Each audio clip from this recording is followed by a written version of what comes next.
So in today's Worth Hunter video, I do have the PLZ83-130 gameplay for you guys. I get a little bit early because I did get a test drive from Gaijin, so I'm actually able to kind of give my opinion on it before you're able to research it. Or if you're kind of looking to Golden Eagle the vehicle, would I actually recommend doing it? But overall, if you would like a synopsis of the PLZ83-130, it's a vehicle that is okay. It's not great at anything. It's not good at doing anything but having a good gun. And I feel like that can be used to its strengths, but still at the same time, there's a lot of things about the PLZ83 that is completely out of your control, like CAS aircraft with cannons, or just people that just don't want you to play the game anymore and they come gun you out. So it is definitely one of those vehicles that is a tough one to play if you do not like CAS, because I promise you, if you piss off somebody and they don't like that you just one-shotted them in their mouse, they will come back with that ME262 and completely just gun you out, and you have no armor to actually protect yourself, and that is basically it. Now overall, whenever I played this thing, I did pretty good. I think I got 9 deaths to 32 kills, which honestly for this vehicle is pretty good.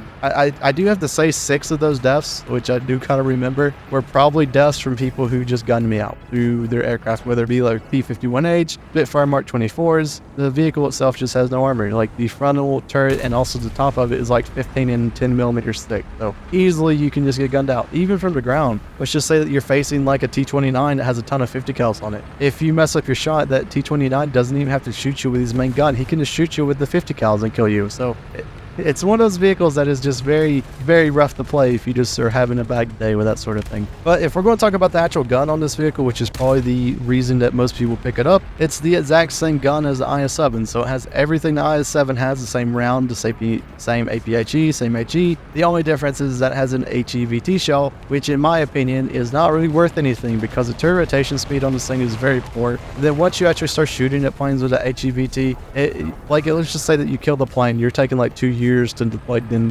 decompress your gun back down to where you can shoot tanks. So honestly, I would just rely on the Dishka. The Dishka's okay. It has really good arcs of fire, so you're able to shoot at planes that are overhead. But I wouldn't really ever use this thing as like a pseudo SPA as like you can with some other of the SPHs. But the big thing about the gun is that it's at a lower battle rating than the IS-7. So the IS-7 currently is sitting at 8.3, and the PLZ83-130 is actually sitting at 7.3. So that means that you're going to see a lot more opponents that have a little bit more armor, stuff like the Tiger 2s, stuff like M103s. You're going to see a lot of the 7.7 to, I would say, like, 6.3, 6.0, 6.3 vehicles. So you're going to see a lot of those vehicles which have a lot of armor. But as soon as you get up tiered, or as soon as you get into like a 7.7, 8.0 match, you're going to see a lot of Martyrs, BTRs. You're going to see a lot of vehicles that whenever you shoot at them, like the Fox, for example. Like, I'll give you a good example. There was a Fox that came around the corner. He shot me a couple times, and I was able to shoot once into him, and my round didn't fuse because it requires 19 millimeters of like armor to actually fuse this APHE shell. So a lot of vehicles just will not have that. BTRs, especially any of the autocannon vehicles, except for the Martyr, will be pretty rough with this cannon. You'll have to place your shot very, very precisely. But overall, like, it's a vehicle that plays very similarly to like the SU-100P or the Object 120, of where